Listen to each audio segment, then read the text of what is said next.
నమస్కారం అన్నయ్య. మా వార్తలు సేకరించడానికి వచ్చిన మీ అందరికీ కూడా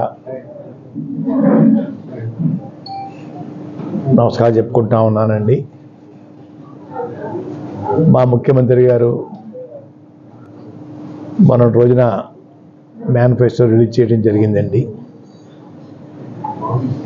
మేనిఫెస్టో రిలీజ్ చేస్తూ కూడా గత మేనిఫెస్టోలో 99% చేశానని చెప్పేసి బల్ల గుద్ది చెప్పిన సంగతి మీకు తెలుసండి.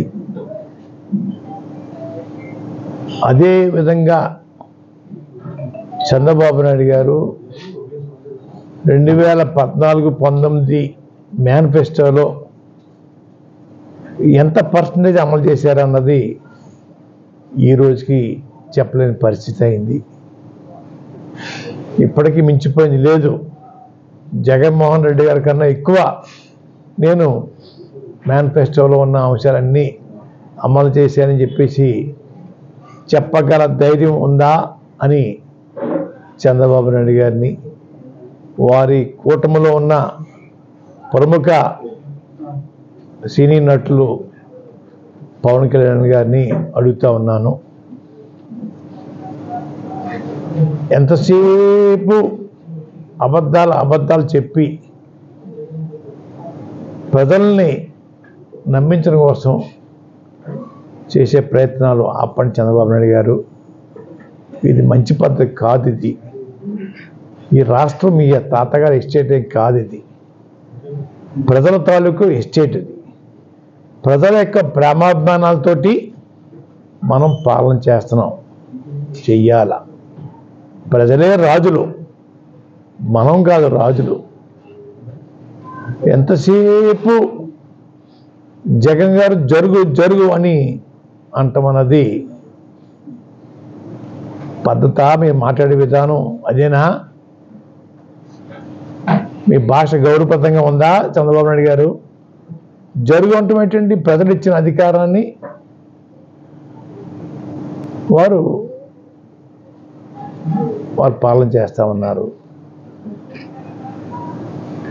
జరుగు అన్నది మీకేం ఎక్కువ ఉంది? జరుగు జగన్ అని అంటాం అన్నది బాగలేదు చంద్రబాబు నాయుడు గారు. అబద్ధాలు ఆపండి. గతంలో చేసిన 14 సంవత్సరాల్లో తమరు ఏ పనులు చేసారో చెప్పండి, దమ్ముంటే, ధైర్యం ఉంటే. అంతేగాని జగన్ గారు 99% అమలు చేసిన మేనిఫెస్టోని నిత్యం కించపరుస్తూనే ఉన్నారు మీరు. ఇది భావ్యమా? ఇది గౌరవమా? మీరు ఏం చేస్తారో ఏం చేశారో చెప్పవలసింది పోయి మా ముఖ్యమంత్రి గారి మీద నిత్యం దాడి చేయటం అన్నది హర్షించలేకపోతున్నాం, బాధపడతా ఉన్నాం. ఇది ఎవరి ఎస్టేట్ కాదు అనేది గమనించుకోండి.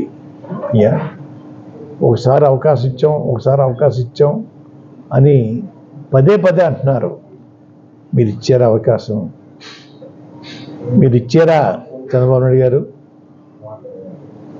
మాటలు కొంచెం మంచిగా మాట్లాడటం నేర్చుకోండి అయ్యా.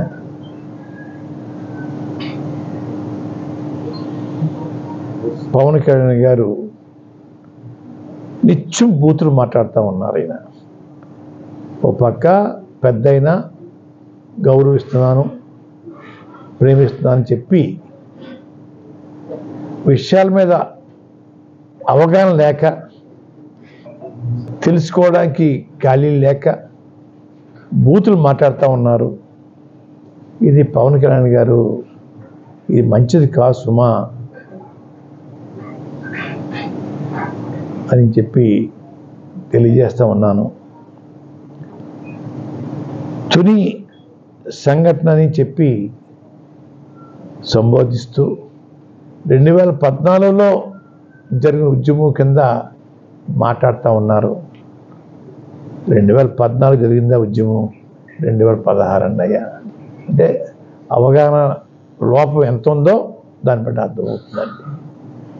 వారి పక్కన వారి అభ్యర్థి, ఉమ్మడి అభ్యర్థి నెహ్రూ గారు ఉన్నారు. నెహ్రూ గారు అడిగి తెలుసుకోవాలా? ఈ రైలు సంఘటన పూర్తిగా వైసీపీ వాళ్ళు చేయించారని చెప్పేసి అభియోగం మోపుతా ఉన్నారు పవన్ కళ్యాణ్ గారు. ఆ రోజు ఆ వైసీపీలో మీ పక్కన నెహ్రూ గారు ఉన్నారండి. వారిని అడిగి తెలుసుకోవాలా? తెలుసుకోకుండా ఎప్పుడో 2014 తెలిసిపోయిందంట రైలు తగలబెడతారని. అయ్యా, బహుశా వాళ్ళ గురువు గారు చంద్రబాబు నాయుడు చెప్పుంటారని నేను అనుకుంటా ఉన్నానండి. దానికి కొన్ని విషయాలు చెప్తాను. 1980